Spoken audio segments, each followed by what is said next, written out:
understand that's the way it works. Why would you only listen to one side of the story, even if you say the parent had the opportunity to participate but chose not to? Therefore, the only thing that matters is my documentation. And then we have to assume that that parent is not disputing the testimony of the snitches. Why would you make that assumption? I met one girl I worked with at Best Western, and she told me that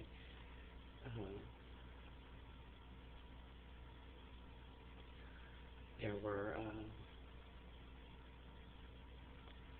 was a woman who came in that was a prostitute, and she said, I'm not calling the cops. She said, if I do that, then they're going to subpoena me, and I'm going to have to testify against her. And God knows if she's got friends, they'll come after me. She said, I can't get involved in that. I got a family.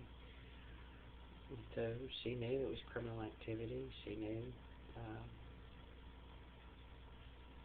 She said she wasn't hotel security. She was a front desk clerk. That was her job. And the security guard was not in her job description. So she's like, she would not testify. She would not call the cops to report suspicious behavior or nothing like that. She said she had plans for the summer, and she didn't want to have to cancel them because of court dates and all that kind of shit. So,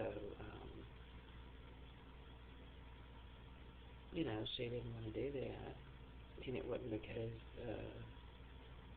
she was guilty, or because she was condoning prostitution or allowing the prostitution to go on, or drugs to be trafficked or used, because she was trying to protect herself and her own family, and that was the reason why she acted like she didn't see it. She didn't see the people coming in there on drugs. She just didn't see them. And prostitutes and all that kind of stuff, that wasn't anything that she was going to say a single thing about. Because she didn't want to be caught up in it and end up suffering for it, losing her vacation time or having her family threatened. Because they are dangerous people. Drug users or drug traffickers are dangerous. And they do pull out guns and shoot each other and other people. The fact that they're drug addicts creates all kinds of psychiatric problems for them. Hallucinations, delusions, emotional upheaval, moodiness, screaming fits. And that's what you're dealing with when you have to talk to somebody or deal with or interact with someone on drugs. And that's an understandable position to take. I'm not the store security either at the Shell station. I am the cashier. I'm not the store security officer, and it is not in my job description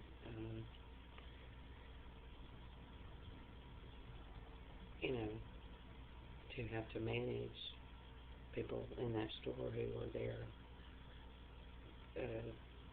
dealing drugs or whatever. Now, within reason, yeah, maybe, you got somebody grabbing something off the shelf and sticking it in their pocket, and you tell them to put it back.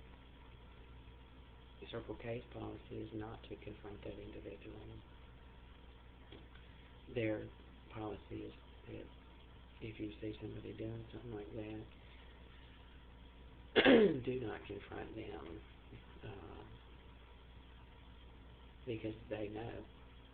They run many stores for years, and they know what happens next. You confront them, they think they're about to get arrested and be detained. They'll knock you on the floor, fall off their fist, and punch you out, run out the door. So, there's, policies: do not confront, do not become confrontational. When you observe illegal activity, call the store manager, note the time, the description of the individual. Have a height chart on the door frame so you can see what their height is. Um,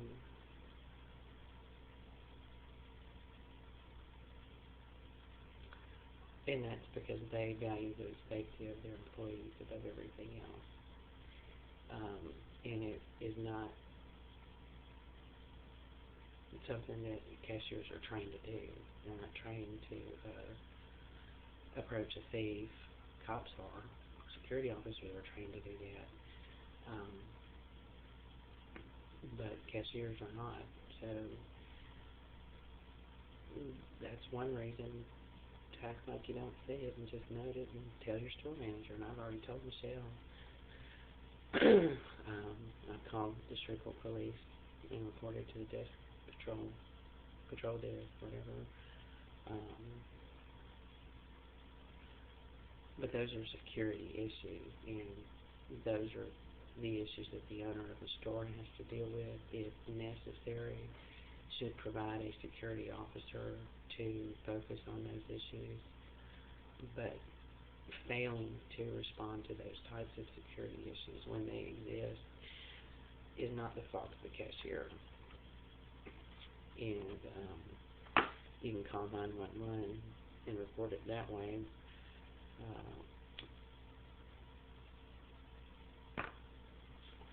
They're trying to say that I'm condoning it, that I know all this. I'm videotaping what I say, and I'll audio tape all the time.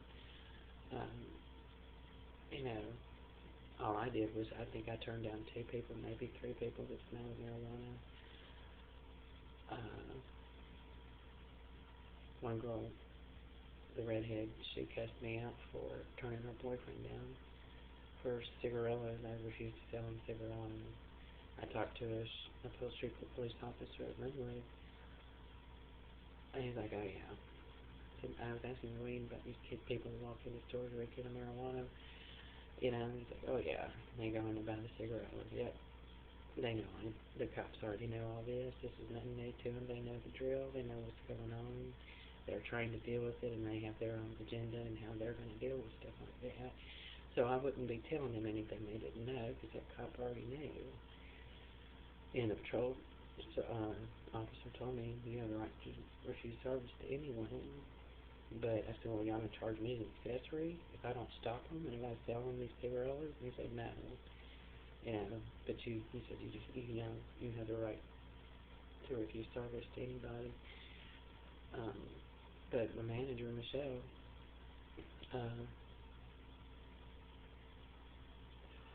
wrote in a note to me, it was none of my business what they were buying their cigarillos for. And she said I was asking too many questions to people what they were buying their cigarillos for and getting in their business.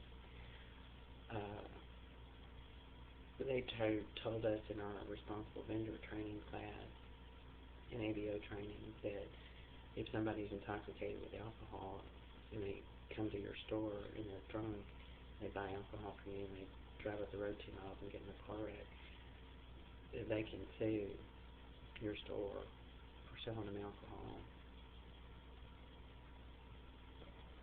because they were drunk and they couldn't have drank all that beer in 5 minutes and become to have the alcohol content level, so that they had to be drunk when they came to your store, and that they can sue you even though they're the ones that are committing the DUI. The store can still be sued for it. And I don't know if the same thing is true for the influence of narcotics or not. There's people that come in there that smell of marijuana, that you look in their face, their eyes are not bloodshot, their face is not red. They may have just been at a pot party and didn't smoke anything, or only smoked 1 or 2 joints or whatever they smoked, to the point that they didn't become intoxicated with it. So it's a slippery slope anyway.